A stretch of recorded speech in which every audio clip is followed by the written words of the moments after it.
In 1916, Madam C.J. Walker owned the most expensive home ever purchased by a black American. Her mansion in Irvington-on-Hudson cost $250,000. She employed a full-time staff of servants. She drove a custom electric car. White newspapers called her the wealthiest Negro woman in America. 6 months after moving in, the local country club rejected her membership application without explanation. The yacht club refused her family's entry. White neighbors circulated petitions demanding she leave. She was 50 years old. But this is not simply a story about racism in the Gilded Age. It is about a woman who transformed rejection into a movement that empowered millions. It is about a mansion that became a headquarters for black excellence. And it is about a legacy that continues inspiring entrepreneurs a century later. Villa Lewaro still stands today overlooking the Hudson River. The year was 1867. Sarah Breedlove was born on a Louisiana cotton plantation on December 23rd. Her parents, Owen and Minerva Breedlove, had been enslaved their entire lives until 2 years earlier. The Emancipation Proclamation had freed them in 1863. The Civil War had ended in 1865. By 1867, the Breedlove family worked the same Delta, Louisiana plantation as sharecroppers. They no longer belonged to the landowner, but they owed him a portion of every harvest. Sarah was the first child in her family born free. She was also the first who would not legally belong to another human being. But freedom in Reconstruction Louisiana meant poverty, violence, and limited options. The family lived in a one-room cabin. Sarah slept on a dirt floor. She worked in the cotton fields as soon as she could walk. Her parents died before she turned 7 years old. Yellow fever took her mother in 1874. Her father followed shortly after. Sarah and her older sister Luvenia moved north to Vicksburg, Mississippi. They lived with their brother-in-law, a man Sarah later described as cruel. At age 14, Sarah married Moses McWilliams. She said openly that marriage was an escape from her brother-in-law's abuse. Moses was 19. Sarah was 14. The marriage produced one child, a daughter named Aleia, born in 1885. 2 years later, Moses McWilliams died. Some accounts suggest he was lynched, others claim an accident. Sarah never spoke publicly about the circumstances. She was 20 years old, widowed, with a 2-year-old daughter to support. She moved to St. Louis, Missouri in 1889. Her brothers worked there as barbers. They earned enough to rent rooms and feed their families. Sarah found work as a washerwoman. She scrubbed clothes for white families 6 days a week. The work destroyed her hands. The lye soap burned her skin. She earned roughly $1.50 per day when she could find steady work. That income had to cover rent, food, and her daughter's needs. Aleia attended public school. Sarah insisted on education even when it meant going hungry. She wanted her daughter to have opportunities she had never known. But Sarah faced another problem beyond poverty. Her hair was falling out. The stress of widowhood, poor nutrition, and scalp disease from infrequent washing had damaged her hairline. Black women in the 1890s had few hair care options. Most used harsh lye-based products or nothing at all. Braiding and covering hair was common. Going bald was considered shameful. Sarah tried every remedy she could find. Nothing worked. In 1904, she claimed she had a dream. A large black man appeared and gave her a formula for hair growth. She mixed the ingredients and applied them to her scalp. Her hair began growing back. Whether the dream was literal or a storytelling device, Sarah had discovered something valuable. She began selling her mixture to other black women in St. Louis. The product worked. Women whose hair had thinned began to see regrowth. Word spread through black churches and social clubs. Sarah's mixture contained sulfur, which treated scalp ailments. It also included other oils that conditioned hair and stimulated follicles. The formula was not revolutionary, but it was effective and specifically marketed to black women. Most hair care companies ignored black customers entirely. Sarah saw an underserved market worth millions. In 1905, she moved to Denver, Colorado. Her brother-in-law lived there and had written about opportunities. Sarah arrived with $1.50 in savings. She worked as a cook during the day. At night, she sold her hair products door-to-door in black neighborhoods. She developed a sales pitch that emphasized dignity and self-presentation. Black women deserved to look and feel beautiful. Healthy hair was not vanity. It was self-respect. The message resonated. Sales grew steadily. In January of 1906, Sarah married Charles Joseph Walker, a newspaper advertising salesman. She took his surname and began using Madam C.J. Walker as her business name. The title Madam suggested European sophistication and expertise. Charles helped design advertisements and expand distribution. The marriage would last 6 years before ending in divorce, but the business partnership proved invaluable. By 1907, Madam Walker had recruited and trained several sales agents. These women, called Walker agents, went door-to-door selling products and demonstrating the Walker system. The system involved washing with Walker's vegetable shampoo, applying wonderful hair grower to the scalp, and using heated combs to straighten and style hair. Walker did not invent the straightening comb. That tool had existed for decades, but she popularized it as part of a comprehensive hair care system. She trained agents in proper techniques to avoid burning hair or scalp. The Walker system became synonymous with professional black hair care. Walker moved her business to Pittsburgh in 1908. The city had a large black population and was centrally located for distribution. She opened Aleia College, a training school for Walker agents.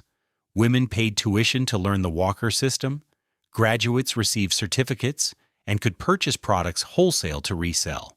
Walker had created a business model that empowered other black women. Agents earned $5 to $15 per week, far more than domestic work paid.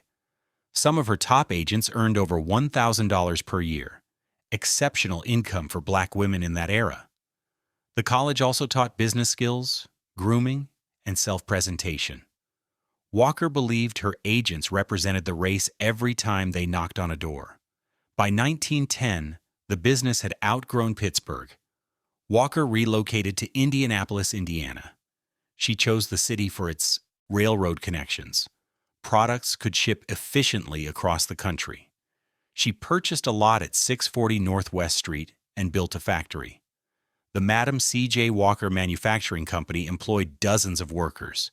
They mixed products, filled jars, and shipped orders to a growing network of agents. Walker invested in modern equipment and quality control. Her products bore her photograph on every label. She was the brand. By 1911, Walker employed over 1,000 agents across the United States and Caribbean. She had expanded into Cuba, Jamaica, Haiti, and Central America. Wherever black women lived, Walker agents followed. She advertised aggressively in black newspapers, paying for full-page spreads that featured testimonials and before and after photographs. Critics, particularly some black intellectuals and journalists, questioned whether Walker's business promoted self-hatred. Was straightening hair an attempt to look white? Walker responded that her products promoted health, not imitation. She was treating scalp disease and helping women present themselves professionally in a society that judged black appearance harshly. She refused to apologize for offering black women choices about their own hair. The debate would continue for decades, but Walker's customers voted with their wallets. Sales exceeded $1,000 per day by 1911. Walker began traveling constantly, recruiting agents and demonstrating products. She visited churches, lodges, and social clubs. She spoke about economic independence and racial pride. Her message combined business opportunity with racial uplift. Black women could support themselves. They could own property. They could build wealth. Walker proved it was possible because she had done it herself. She was 44 years old. In 1912, Walker made a decision that would change her public image forever. She would travel abroad. Few Black American women had the resources or freedom to tour foreign countries. Walker wanted to demonstrate that a Black woman could move through the world as an equal. She sailed to Central America and the Caribbean. She visited Panama, Cuba, Jamaica, Haiti, and Costa Rica. In each country, she met with local businesswomen and established distribution networks for her products. She photographed herself at famous landmarks. The images appeared in Black newspapers back in the United States. Walker in elegant clothing standing before tropical landscapes, Walker meeting with local dignitaries. The message was clear. A Black woman from a Louisiana plantation could command respect anywhere. The trip also had practical purposes. She recruited agents and studied local hair care practices. Caribbean women had different needs than American customers. Walker adapted her product line accordingly. She returned to the United States with expanded markets and a reputation as an international businesswoman. By 1913, Walker's wealth had reached extraordinary levels for any woman, let alone a Black woman, born into poverty. Conservative estimates placed her annual income above $100,000. Some accounts suggested it exceeded $200,000 per year. In an era when the average American family earned around $800 annually, Walker was accumulating wealth at rates that rivaled white male industrialists. She began purchasing real estate. In Indianapolis, she bought property beyond her factory. In New York, she acquired a townhouse in Harlem at 136 West 136th Street. The neighborhood was becoming the center of Black cultural life in America. Walker wanted to be part of that movement. She also purchased land and began planning something more ambitious, a country estate that would rival anything owned by white millionaires. Walker traveled to Europe in 1913. She visited Paris, Monte Carlo, and the French Riviera. She studied European architecture and interior design.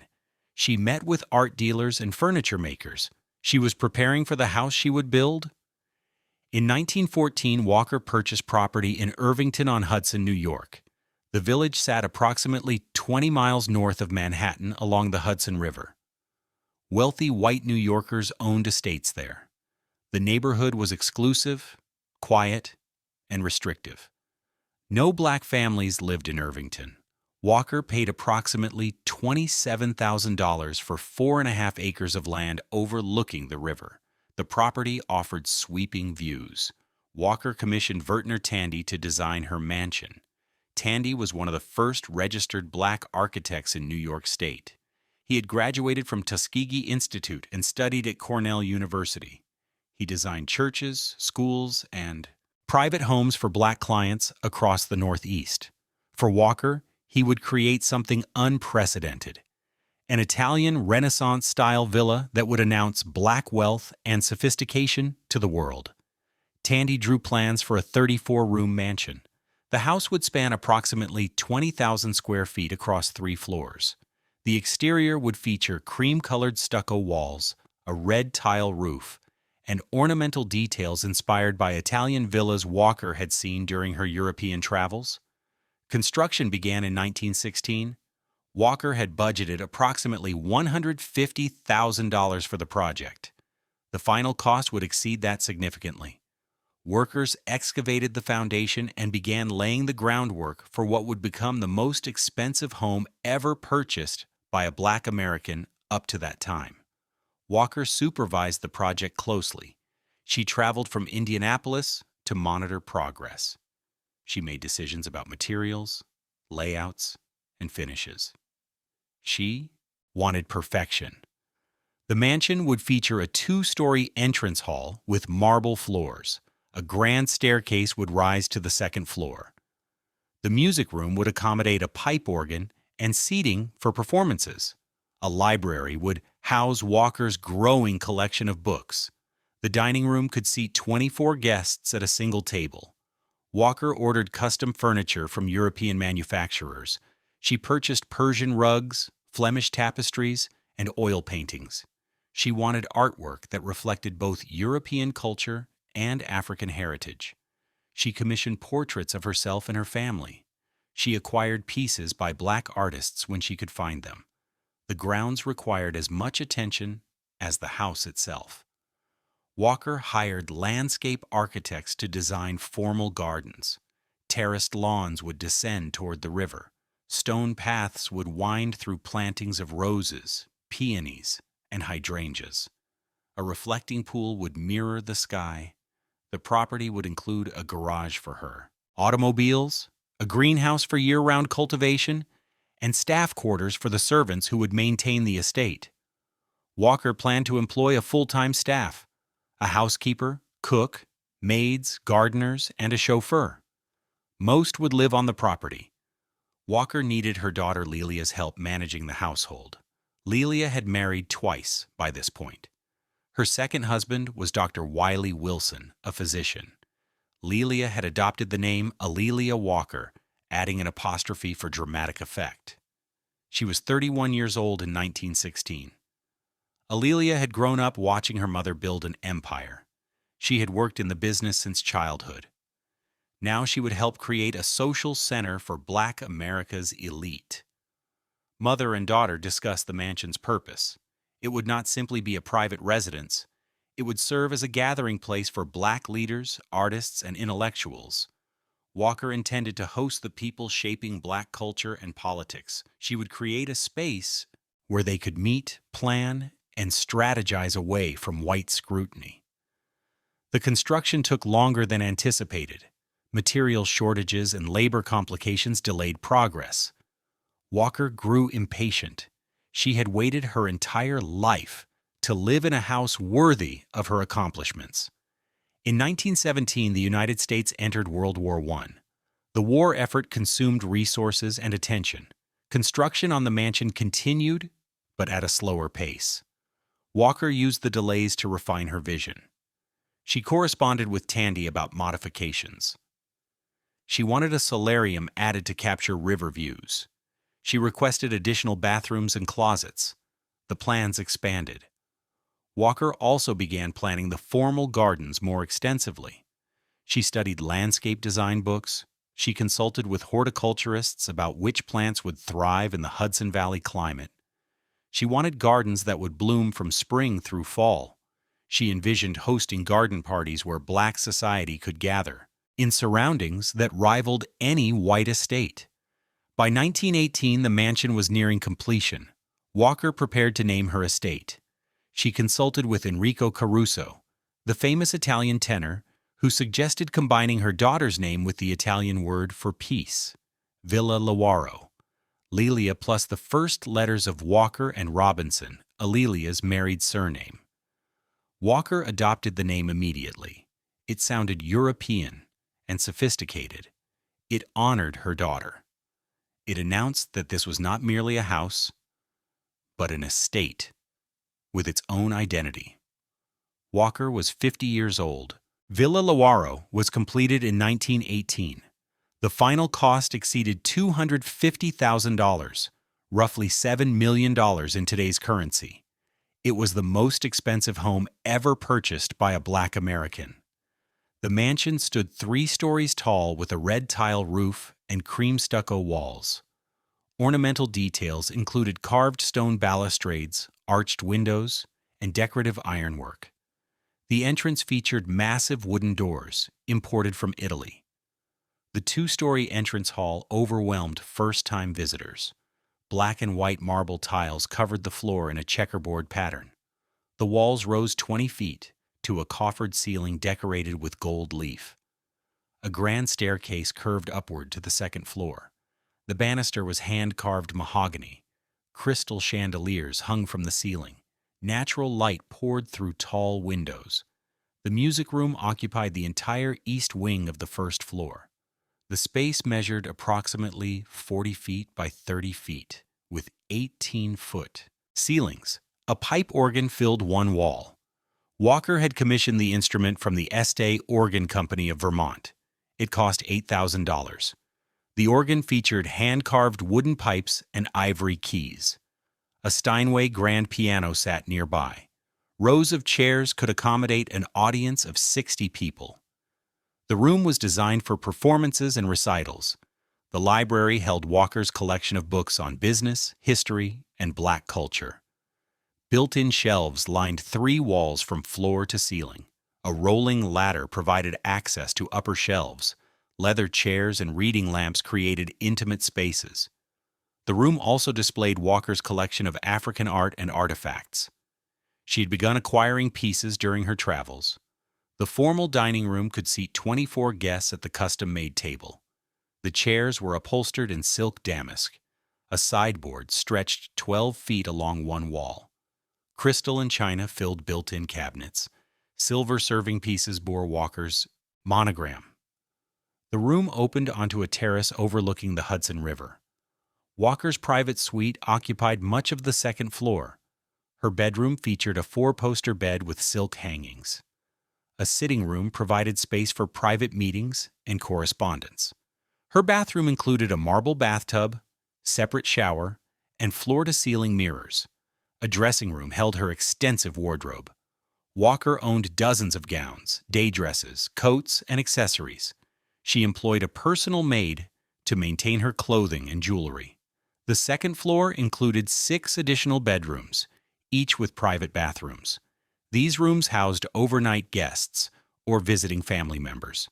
Aleia maintained her own suite when she stayed at the estate. The third floor contained staff quarters and storage. 8 bedrooms housed the live-in servants. A large attic space held trunks and seasonal items.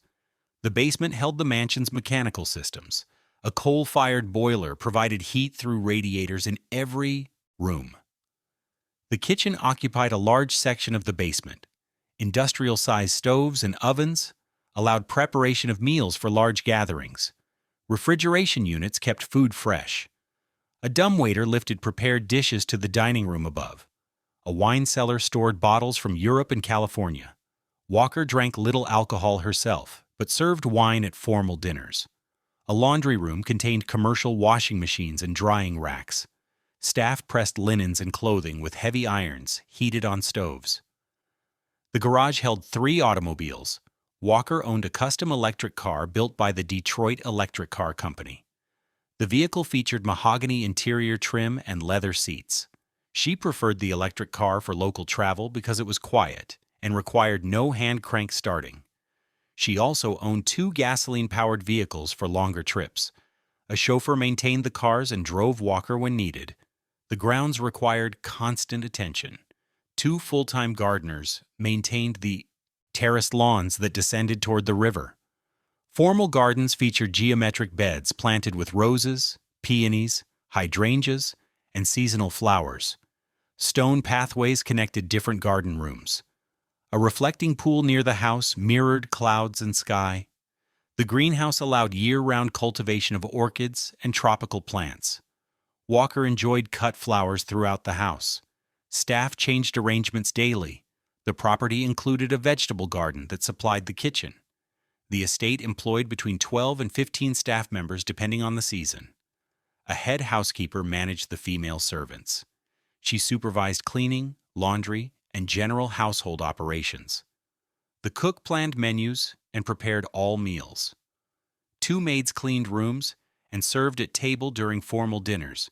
The gardeners reported to a head groundskeeper who planned seasonal plantings and maintenance. The chauffeur doubled as a handyman, performing minor repairs around the property. A personal secretary managed Walker's correspondence and scheduled appointments. Walker paid her staff well above standard rates. She believed in compensating workers fairly. Many of her employees were black, though some positions were filled by white workers. Walker installed a telephone system with extensions in major rooms. She could contact staff or place calls to New York City. She had electric lighting throughout the house, still a luxury in 1918. The mansion featured central heating, indoor plumbing in every bathroom, and modern ventilation systems. Walker spared no expense on technology that improved comfort and efficiency. She furnished the mansion with pieces acquired during her European travels. French armchairs upholstered in silk brocade, Italian marble-topped tables, English antique cabinets, Persian rugs covered hardwood floors in every major room. Oil paintings in gilded frames hung on the walls. Some depicted European landscapes, others showed African subjects. Walker commissioned portraits of herself by prominent artists. One showed her seated in an elegant gown, her expression dignified and confident. The painting hung in the entrance hall where every visitor would see it. Walker moved into Villa Lewaro in the summer of 1918. She was 50 years old. She had been born on a Louisiana plantation to parents who had been enslaved. She had worked as a washerwoman for $1.50 a day. Now she owned a mansion that rivaled estates owned by Vanderbilts and Rockefellers. She had proven that a black woman could accumulate wealth and live in splendor. But wealth could not purchase acceptance from white society. Walker discovered this immediately. The Irvington Country Club operated near her estate. The club's membership included wealthy white families who owned property along the Hudson River. Walker applied for membership shortly after moving into Villa Lewaro. The club rejected her application. No explanation was provided. Walker understood. Her skin color was the only reason needed. She applied to join the local yacht club. That application was also rejected. She attempted to join a women's social club that organized charity events. Again, rejection. White neighbors began circulating petitions. Some claimed that property values would decline with a black family in the neighborhood. Others expressed concern about the precedent Walker's presence would set. If one wealthy black family could purchase property in Irvington, others might follow. The white residents wanted to prevent that possibility. Local newspapers began publishing stories about Walker. The coverage was rarely flattering. Some articles described her mansion in detail but questioned whether such luxury was appropriate for a Negro woman. Others focused on her business success while implying that black wealth was somehow illegitimate.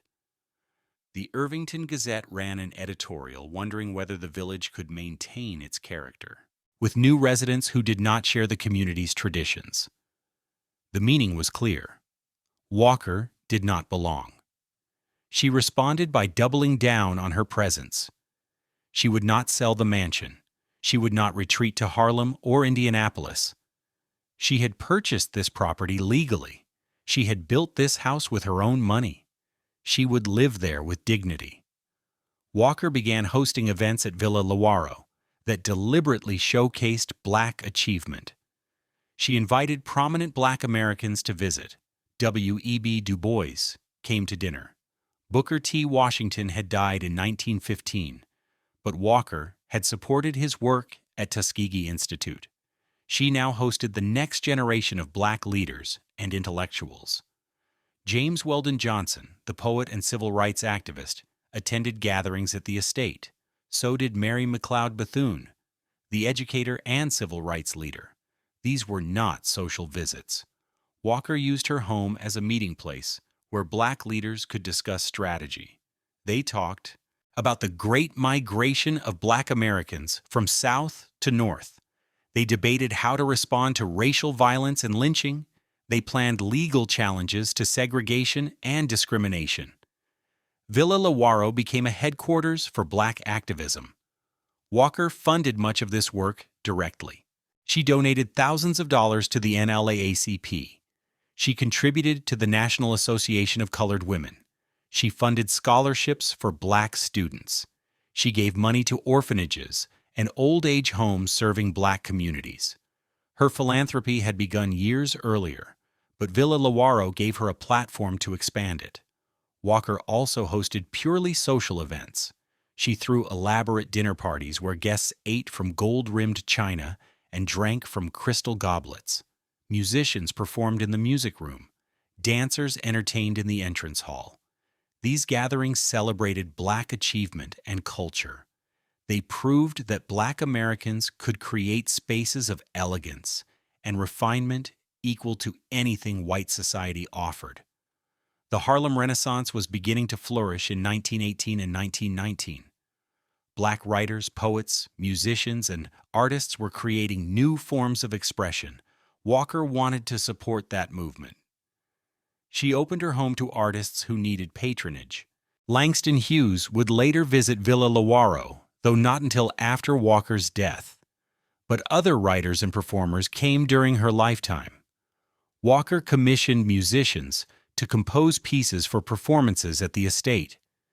She purchased artwork from Black artists and displayed it prominently. She believed that supporting Black culture was as important as building Black businesses. Her gatherings attracted attention beyond the Black community. Some white progressives and liberals sought invitations to Villa Lewaro. They were curious about this Black woman who had built such wealth. Walker was selective about which white visitors she welcomed. She had no interest in being a curiosity or performing Black success for white entertainment. But she did cultivate relationships with white allies who supported civil rights and racial equality. Some of these connections proved valuable when she needed political influence. Walker's daughter Aleia took a different approach to the mansion. While her mother used Villa Lewaro primarily for political and cultural gatherings, Aleia saw it as a social playground. She hosted jazz parties that lasted until dawn. She invited younger artists and bohemians who pushed boundaries. Aleia was more interested in entertainment than activism, though the line between the two was not always clear. The parties at Villa Lewaro became legendary in Black society. Invitations were coveted. Attending meant you had arrived. You were part of Black America's elite. The mansion became a symbol not just of Walker's wealth, but of Black possibility. If one woman born into slavery could build this, what might the next generation achieve? But the white residents of Irvington never accepted Walker's presence. The social clubs remained closed to her. Neighbors refused to acknowledge her on the street. When Walker drove through town in her electric car, white residents turned away. Their children were instructed not to play with any Black children who might visit the estate. The local churches did not welcome Walker's attendance. She was forced to travel to Harlem or Manhattan to worship. The rejection stung despite Walker's public confidence. She had believed, perhaps naively, that wealth would open doors. She had assumed that if she purchased the finest house, wore the finest clothes, and demonstrated the finest manners, white society would eventually acknowledge her as an equal. She was wrong. Skin color mattered more than bank accounts. In 1919, Walker faced a more personal crisis. Her health began to deteriorate. She had been experiencing high blood pressure for several years. Doctors had warned her to slow down. She had ignored their advice. The business required constant attention. The factory in Indianapolis needed supervision. Walker agents across the country needed training and support. New products needed development. Competitors were copying her formulas and trying to steal her market share. Walker could not afford to rest. Her schedule remained punishing. She traveled constantly between Indianapolis, New York, and various cities where she recruited agents or addressed business matters. She often worked 16-hour days. She slept poorly. Her blood pressure climbed. In April of 1919, doctors told her she needed to stop working immediately. Her kidneys were failing. The high blood pressure had damaged them irreversibly. Walker refused to believe she was seriously ill. She was only 51 years old. She had too much work left to do. She returned to Villa Lewaro and tried to rest, but she could not stop entirely. She continued managing the business from her bedroom. She dictated letters to her secretary. She met with advisors who came to the estate. She planned product launches and marketing campaigns. By the summer of 1919, Walker's condition had worsened significantly. She experienced severe headaches. Her vision blurred. She had difficulty breathing. Her doctors prescribed complete bed rest. They could do little else. Medical science in 1919 offered few treatments for kidney failure. Walker spent her final weeks at Villa Lewaro, surrounded by family and close associates. Aleia stayed at the mansion to care for her mother. Walker's adopted granddaughter, May, was also present. May was Aleia's daughter from her first marriage. Walker had legally adopted the girl and considered her a true granddaughter. Friends visited to pay respects. They found Walker weak but still mentally sharp. She discussed business matters until the end. She worried about what would happen to the company after her death. She had trained managers and executives, but she wondered if they could maintain the vision without her. She also worried about the Walker agents. Thousands of women depended on the company for their livelihoods. Would the business continue to support them? Walker dictated final instructions to her lawyers. She had already written a will, but she wanted to ensure certain provisions were clear. She left 2/3 of the company's future profits to charity. Specific institutions would receive support: the NAACP, the Tuskegee Institute, black orphanages, homes for the elderly. She wanted her wealth to continue serving the race after her death. Aleia would inherit Villa Lewaro and a substantial trust fund. May would also receive an inheritance. The business itself would be managed by executives Walker had trained. On May 25, 1920, Madam C.J. Walker died at Villa Lewaro. She was 52 years old. The official cause of death was hypertension and kidney failure. Her body was prepared for viewing. Thousands of people wanted to pay their respects. The funeral was held at Villa Lewaro on May 28th. So many mourners arrived that the estate could not accommodate them all. People lined the driveway and filled the grounds. Many had traveled from distant cities. Walker agents came from across the country. They wore their finest clothes to honor the woman who had transformed their lives. Inside the mansion, Walker's casket rested in the music room. She was dressed in an elegant gown. Flowers filled every surface. The pipe organ played hymns. Speakers eulogized Walker's achievements. They described her rise from poverty to wealth. They celebrated her philanthropy and activism. They mourned the loss of a leader who had proven what Black Americans could accomplish. Reverend Adam Clayton Powell, Sr., of the Abyssinian Baptist Church in Harlem, delivered the main eulogy. He praised Walker's determination and vision. He noted that she had lived to see her daughter established in wealth and comfort. She had built institutions that would outlast her. She had shown the world that Black women possessed genius and capability. The service lasted 3 hours. Afterward, the casket was transported to Woodlawn Cemetery in the Bronx. Walker was buried in a plot she had purchased. The grave was marked with a simple headstone. It bore her name and dates, no elaborate monument. Walker had never sought attention for attention's sake. White newspapers gave Walker's death modest coverage. The New York Times ran a brief obituary noting her business success and wealth. It mentioned Villa Lewaro and estimated her fortune at over $1 million. The obituary was factual but cold. It did not capture Walker's significance to Black America. Black newspapers devoted extensive coverage to Walker's passing. The Chicago Defender, the Pittsburgh Courier, and the Baltimore Afro-American ran front-page stories. They published tributes from prominent Black leaders. They detailed her philanthropy and activism. They described her as the greatest businesswoman the race had produced. They mourned her as a symbol of what Black Americans could achieve despite overwhelming obstacles. Walker had lived 52 years. She had been born into slavery's immediate aftermath. She had grown up in poverty. She had been widowed at 20. She had worked as a washerwoman, earning less than $2 per day. She had built a hair care empire that employed thousands. She had accumulated wealth that rivaled white industrialists. She had constructed a mansion that stood as a monument to Black achievement. Yet she had never been fully accepted by the white world she had tried to enter. After Walker's death, the Madam C.J. Walker Manufacturing Company continued operating under professional management. The executives Walker had trained maintained production and distribution. Walker agents across the country kept selling products. The business model remained profitable, but the company would never again achieve the same level of innovation and growth that Walker had driven personally. Aleia Walker Robinson inherited Villa Lewaro. She was 34 years old. She had grown up in the shadow of her mother's extraordinary achievements. Now she controlled the estate and a substantial fortune. Aleia had ambitions of her own, though they differed significantly from her mother's. Where Walker had focused on business building and racial uplift, Aleia wanted to create a cultural salon. She wanted Villa Lewaro to become the center of the Harlem Renaissance.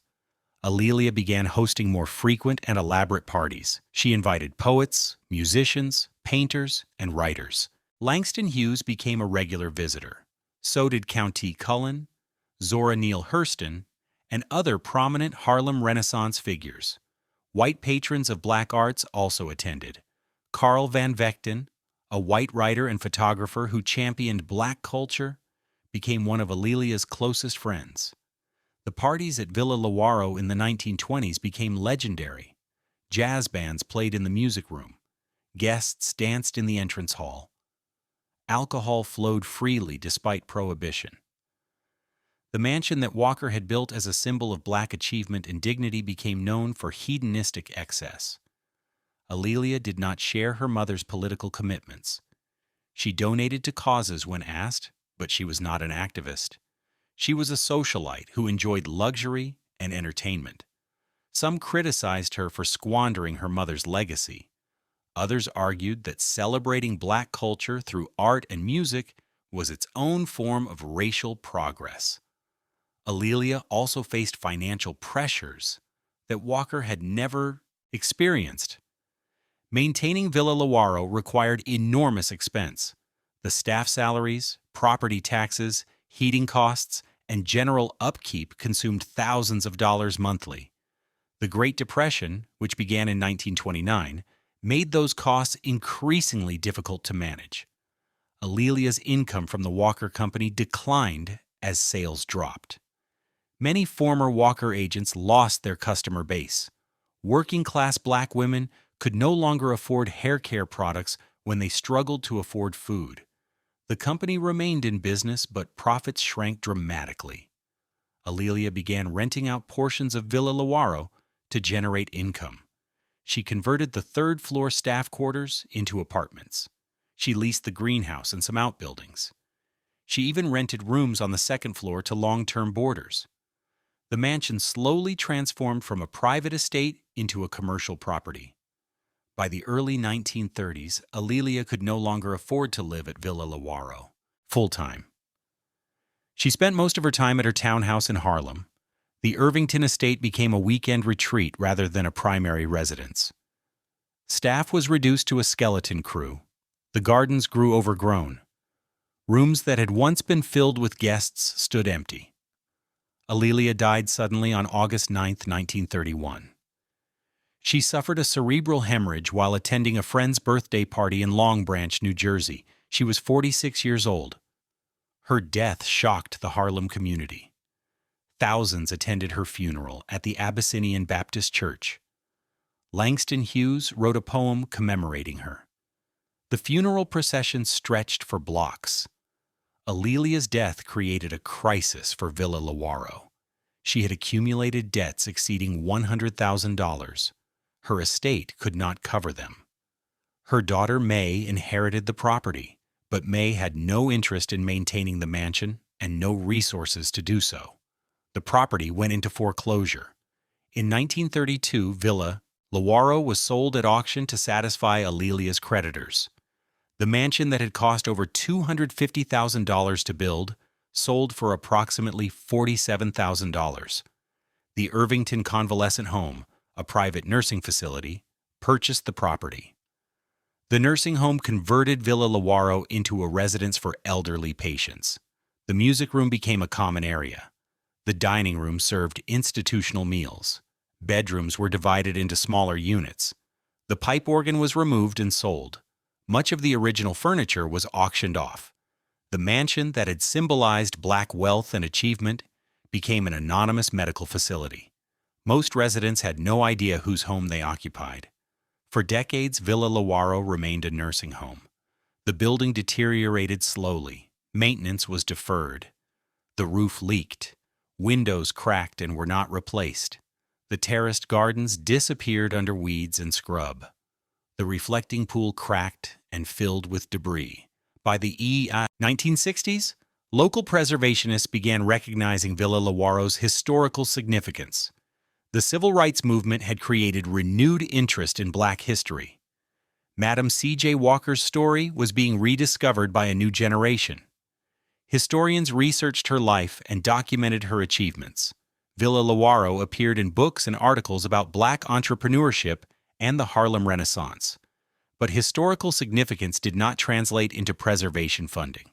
The nursing home continued operating. The building continued declining. In 1973, the nursing home finally closed. The property sat vacant for several years. Vandals broke windows. Water damage spread through interior spaces. Plaster crumbled from ceilings. The mansion appeared headed for demolition. In 1976, Harold Doley, a Black investment banker from New Orleans, purchased Villa Lewaro. He paid approximately $60,000. Doley intended to restore the mansion and preserve it as a historic site. He invested significantly in repairs, replacing the roof, fixing plumbing and electrical systems, and stabilizing the structure. But full restoration proved beyond his resources. In 1981, the property was designated a National Historic Landmark. The federal recognition acknowledged Villa Lewaro's importance to American history. It did not provide funding for restoration. The mansion remained privately owned and inaccessible to the public. Doley continued making improvements gradually. He researched the original interior design and attempted to recreate Walker's vision. He tracked down some original furnishings that had been sold at auction decades earlier. He commissioned restoration of the entrance hall's marble floors and the grand staircase. In the 1990s and 2000s, interest in Madam Walker's story continued growing. Books, documentaries, and academic studies examined her life. The Madam C.J. Walker Manufacturing Company building in Indianapolis was preserved and converted into a cultural center. Walker's Indianapolis home was also preserved as a museum.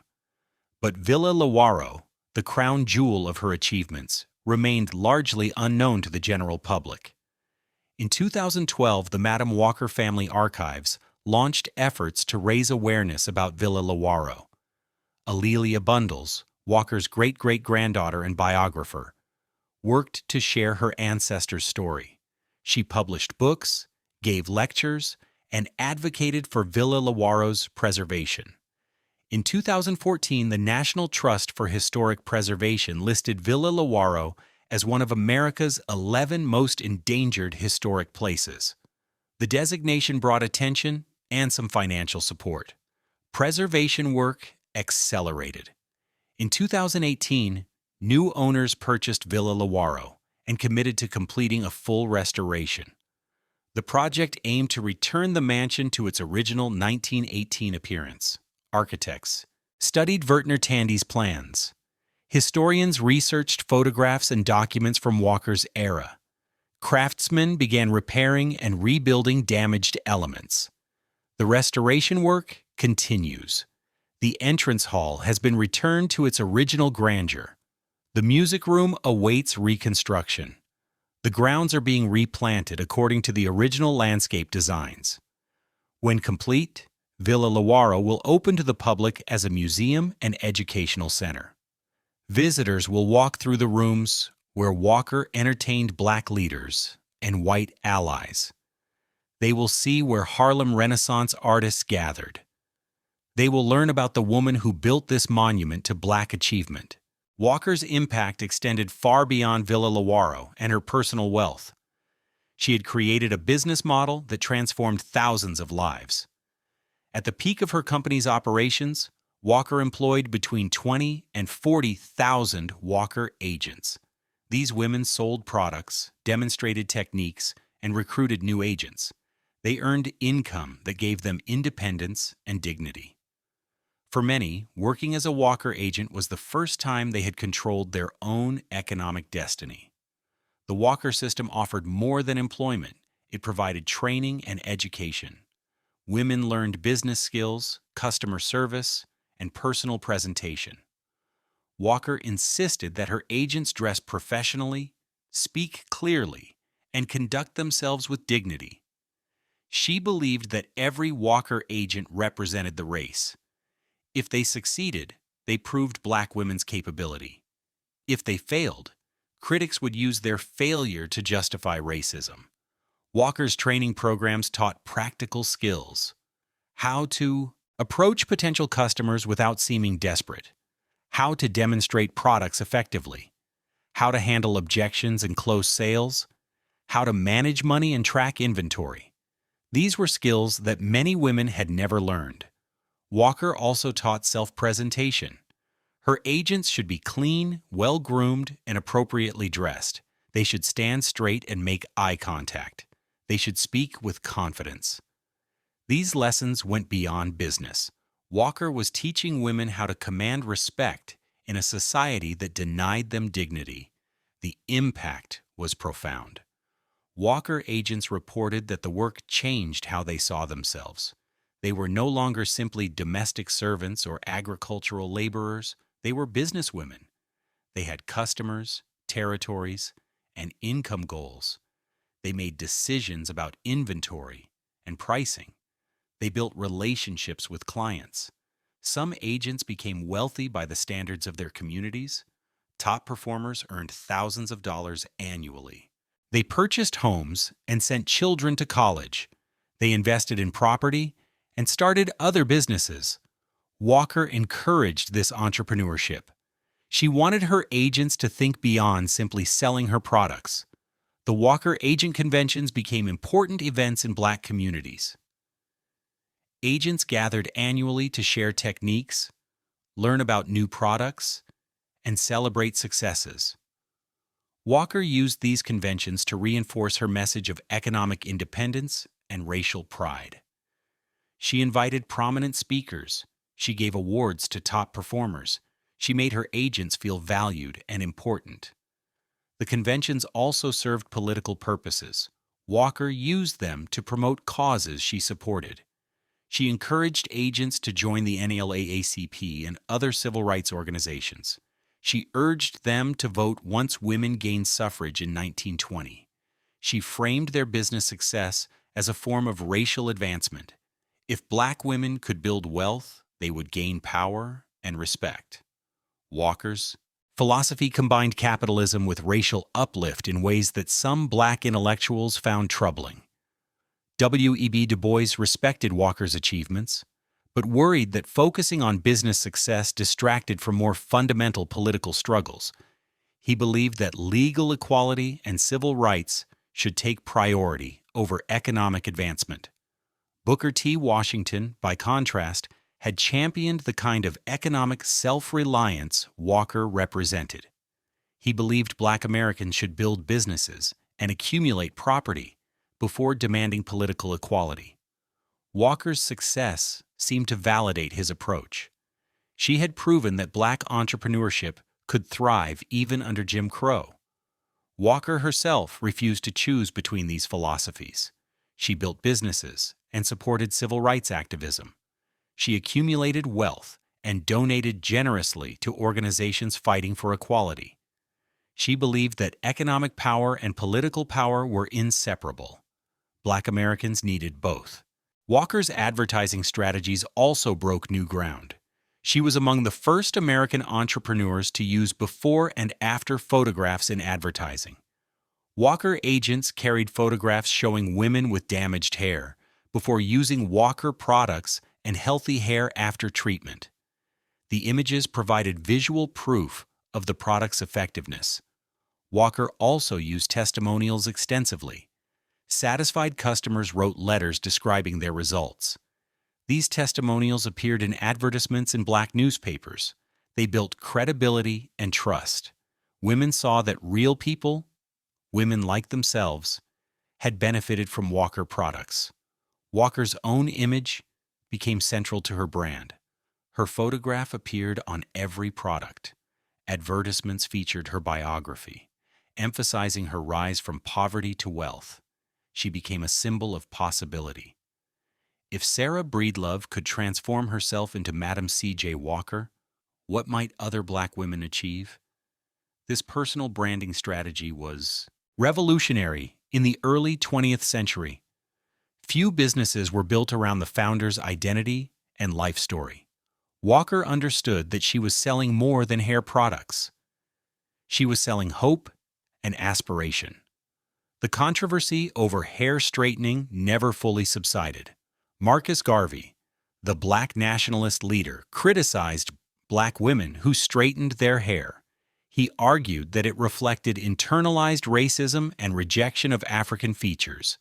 Walker's defenders responded that the Walker system promoted health, not assimilation. Straightened hair was easier to manage and style. It allowed black women to present themselves professionally in environments that judged them harshly. The debate revealed deeper tensions within black communities about identity, assimilation, and respectability politics. Walker navigated these tensions by emphasizing that her products gave women choices. They could straighten their hair or not. They could wear it long or short. The point was health and control, not conformity. Walker's philanthropy reflected her values. She donated to institutions that promoted education and self-improvement.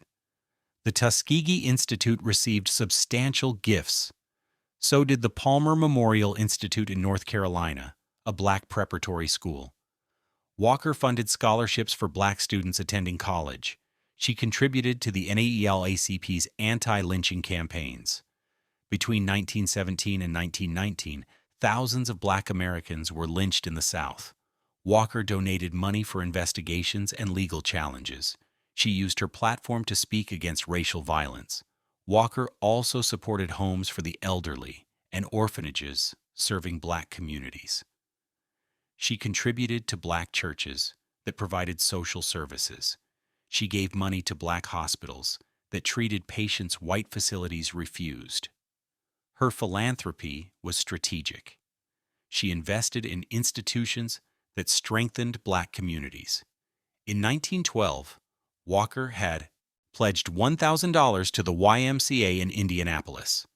The pledge came with a condition. Other black residents would need to contribute an additional $4,000. Walker wanted the community to invest in itself, not simply depend on her generosity.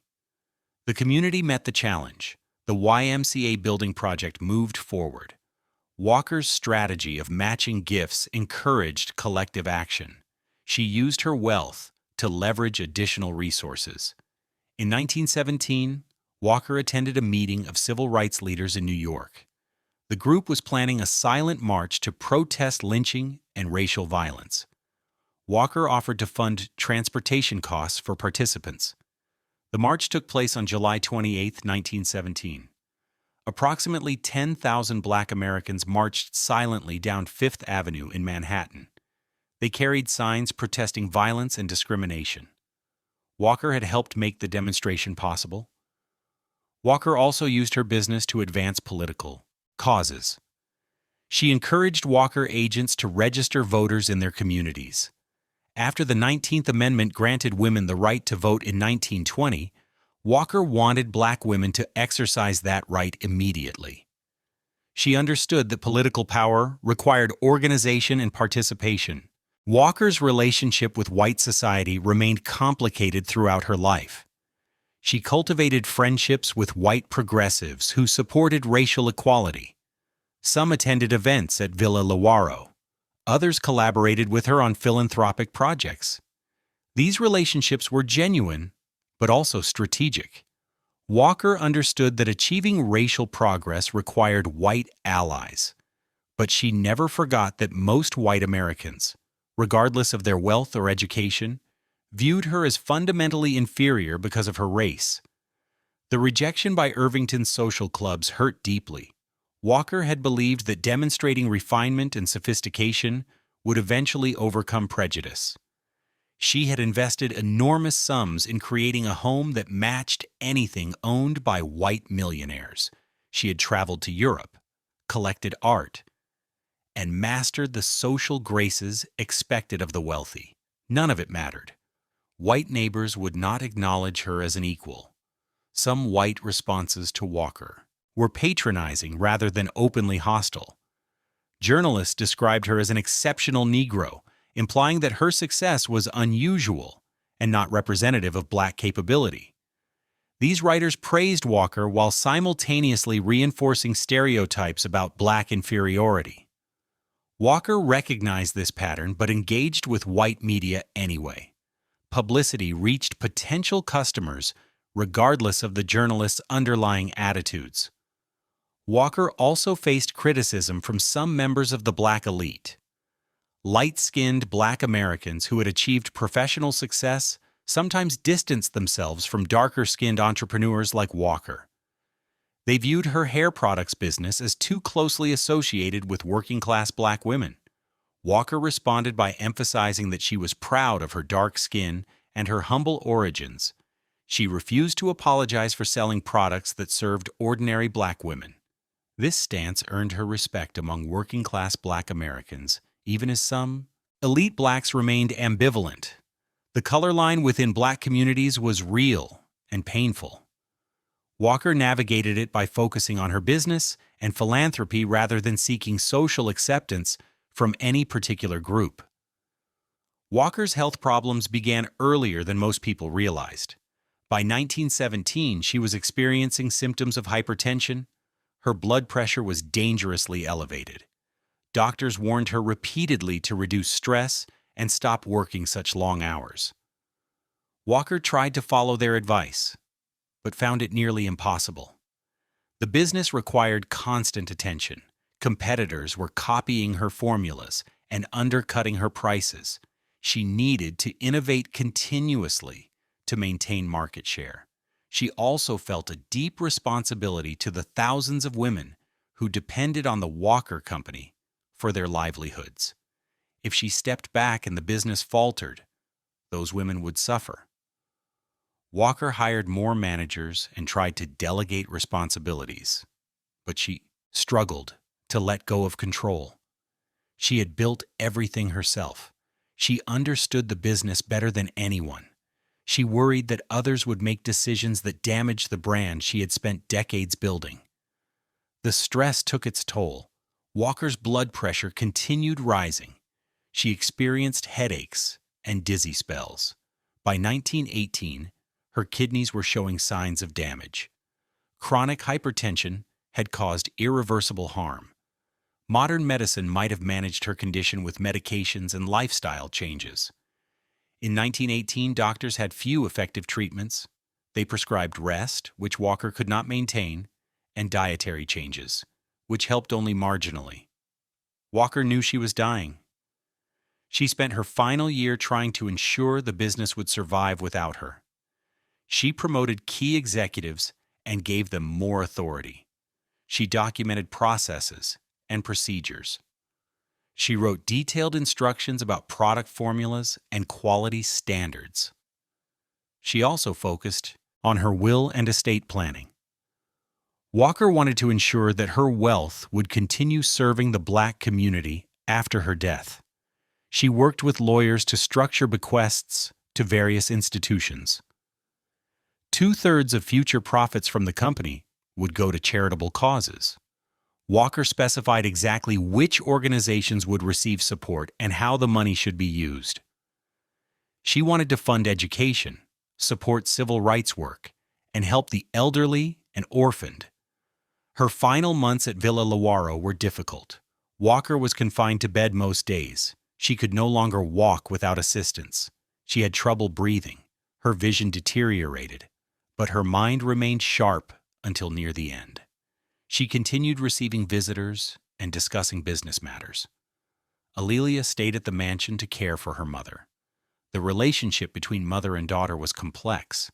Aleia loved her mother, but had always lived in Walker's shadow. She had worked in the business since childhood, but never developed the same passion for it that Walker possessed. Aleia enjoyed luxury and entertainment. Walker had enjoyed building enterprises and supporting causes. They were fundamentally different people. Walker worried about what would happen after her death. Would Aleia maintain the business? Would she honor the charitable commitments Walker had made? Would she preserve Villa Lewaro as a symbol of black achievement? Walker expressed these concerns to close associates, but could do little beyond hope that her daughter would rise to the responsibility. Walker died on May 25, 1920. Her death came just months after women gained the right to vote through the 19th Amendment. Walker had supported women's suffrage and had encouraged her agents to prepare for political participation. She did not live to vote herself. The funeral at Villa Lewaro became a major event in Black America. Mourners traveled from across the country. Walker agents came in their finest clothes to honor the woman who had changed their lives. Civil rights leaders eulogized Walker as a symbol of black capability and determination. They noted that she had proven black women could compete in business at the highest levels.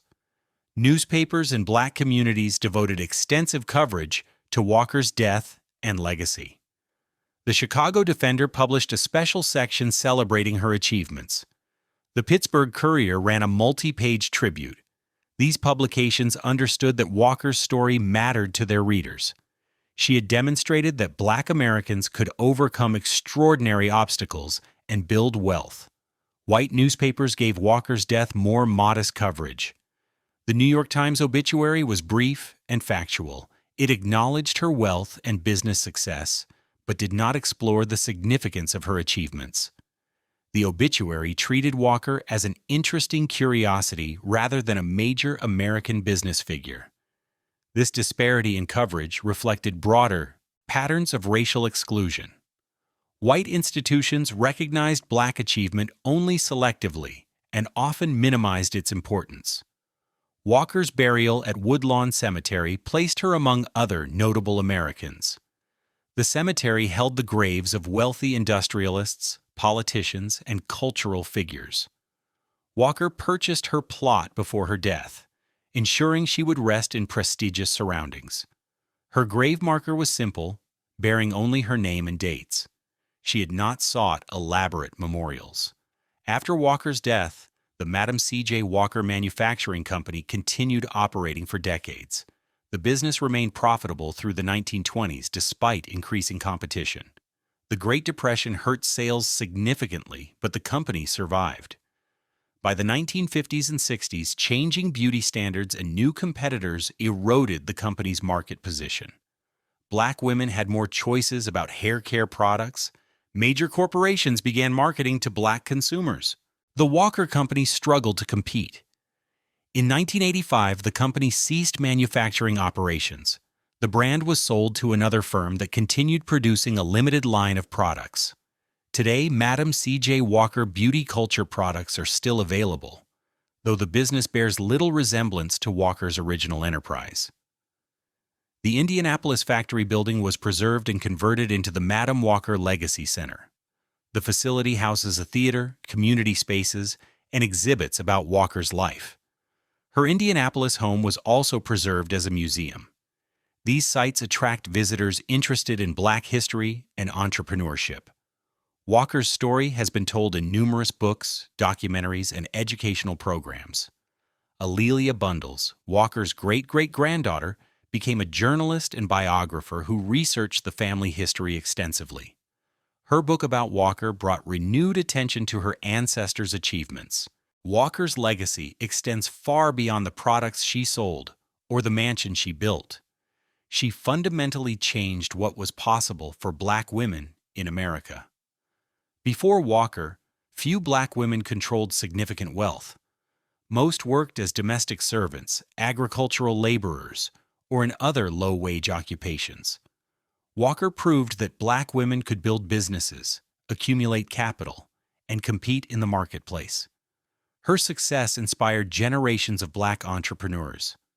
Thousands of black women started their own businesses in the decades following Walker's death. Many cited her as their inspiration.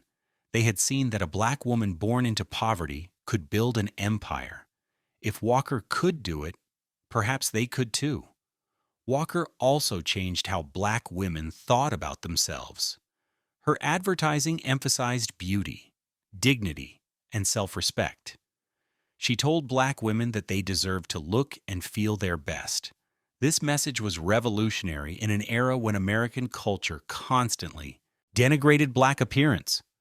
Walker insisted that black women were beautiful and worthy of care. The economic model Walker created provided a template for other businesses. The direct sales approach, where independent agents earned commission selling products, became common in many industries.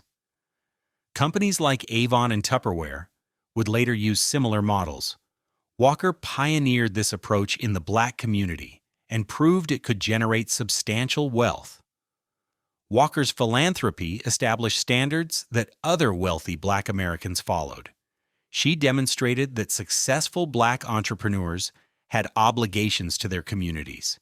They should fund education, support civil rights work, and help those less fortunate. This tradition of giving back became central to black wealth-building culture. Many successful black Americans in the 20th century followed Walker's example by supporting historically black colleges, civil rights organizations, and community institutions. The debates Walker sparked about hair, beauty, and identity continue today. Black women still face pressures about how they present themselves. Natural hair movements have challenged the assumption that straightened hair is more professional or acceptable. These contemporary debates echo arguments that began during Walker's lifetime. Walker herself would likely have supported black women having choices about their hair. Her business was built on giving women options and control. Villa Lewaro's story illustrates the precarious nature of black wealth in America. Walker built a magnificent estate through her own labor and business acumen. Within 12 years of her death, the mansion had been lost to creditors and converted to other uses. The wealth she accumulated could not easily be passed to the next generation. Aleia lacked her mother's business skills and discipline. The Great Depression destroyed many fortunes, but black wealth was particularly vulnerable. This pattern has repeated throughout American history. Black families build wealth only to see it dissipate within a generation or two. Systemic racism, limited access to capital, and wealth transfer complications have made it difficult for black Americans to maintain generational wealth. Walker's story highlights both the possibility of black wealth creation and the challenges of preserving it. The restoration of Villa Lewaro in the 21st century represents a form of historical justice. The mansion that white society rejected and that fell into neglect is being recognized as a national treasure. Preservation efforts acknowledge that Walker's achievement matters to American history. She was not simply a successful businesswoman. She was a pioneer who challenged racial boundaries and expanded what black Americans could accomplish. Villa Lewaro now stands as a monument to her determination. When the restoration is complete and the mansion opens to the public, visitors will encounter the full story. They will learn about Walker's birth into poverty, her struggle as a widowed washerwoman, her entrepreneurial breakthrough, and her rise to wealth. They will see the mansion she built and understand what it meant for a black woman to create such a space in 1918. They will also learn about the rejection she faced, the doors that remained closed despite her wealth, and the ways she responded by creating alternative institutions. Walker's great-great-granddaughter, Aleia Bundles, has worked for decades to ensure Walker's story reaches contemporary audiences. Bundles has written books, produced documentaries, and lectured internationally about her ancestor. She has emphasized that Walker's achievements were not simply personal triumphs. They were victories for all black women who came after. Every black woman entrepreneur, every black woman business owner, every black woman who controls her own economic destiny stands on Walker's shoulders. In 2020, Netflix released a limited series about Walker's life. The production brought her story to millions of viewers who had never heard of her. Young black women discovered that a century ago, someone who looked like them had built an empire. The series sparked renewed interest in Walker's life and legacy. Sales of books about her increased. More people visited the museums dedicated to her memory. social media filled with discussions about her achievements. Walker's story resonated particularly strongly during the Black Lives Matter movement. Activists emphasized that Black wealth and Black success did not protect people from racism. Walker had been the richest Black woman in America, yet white society still refused to accept her as an equal. Her experience illustrated systemic racism's pervasiveness. No amount of individual achievement could overcome structural barriers. This message helped contemporary audiences understand how racism operates. Walker's business philosophy continues influencing Black entrepreneurship. She emphasized that economic independence was a form of freedom. She taught her agents that controlling their own labor and income gave them dignity and power. She believed that building Black businesses strengthened Black communities. These principles remain central to Black economic thought. Organizations supporting Black entrepreneurs often cite Walker as their inspiration. The Walker system's emphasis on training and education influences modern business development programs. Walker understood that success required more than good products. It required skills, knowledge, and confidence. She invested heavily in teaching her agents everything they needed to succeed. Contemporary business incubators and training programs follow similar models. Walker also understood that representation mattered. She put her own photograph on every product. She told her agents to be visible and proud. She wanted Black women to see themselves reflected in successful businesses. This understanding of representation's importance predated modern discussions about diversity and inclusion. Walker knew that seeing someone who looked like you succeed made success seem possible. The motto that Walker lived by, though never formally stated, can be summarized simply. Black women deserved economic independence, dignity, and respect. They should control their own labor and benefit from their own work. They should support each other and build institutions that served their communities. They should never apologize for their ambition or their success. This philosophy challenged nearly every assumption of Walker's era about race, gender, and class. Walker refused to accept limitations that society tried to impose. She rejected the notion that Black women should remain poor. She dismissed the idea that Black women should confine themselves to domestic service. She laughed at the suggestion that Black women lacked business acumen. She proved through her own example that these assumptions were false. Villa Lewaro embodies Walker's refusal to accept limits. The mansion was an audacious statement. A Black woman born on a plantation was building a palace. She was claiming space in an exclusive white community. She was demanding recognition as an equal. The white residents of Irvington could refuse her entry to their clubs, but they could not deny that her mansion rivaled their own estates. Walker had forced them to acknowledge her presence. The house still stands on its hillside overlooking the Hudson River. The cream stucco walls and red tile roof remain visible from the water. Boaters passing by see the Italian Renaissance villa and wonder about its history. Some now know that it was built by the first female self-made millionaire in American history. Others are learning the story as Villa Lewaro's restoration brings renewed attention. The mansion that shocked white New York society more than a century ago is finally being recognized for what it truly represents, not simply wealth or luxury, but determination, dignity, and the refusal to be limited by other people's prejudices. Sarah Breedlove was born with nothing. She died as Madam C.J. Walker, owner of an empire and a palace. Her wealth could not buy acceptance from white society, but it could build institutions, employ thousands, and inspire millions. Villa Lewaro stands today as proof that one woman's ambition and work could change what seemed possible. The mansion was never for her alone. It was for every Black woman who came after, showing them what they too might build.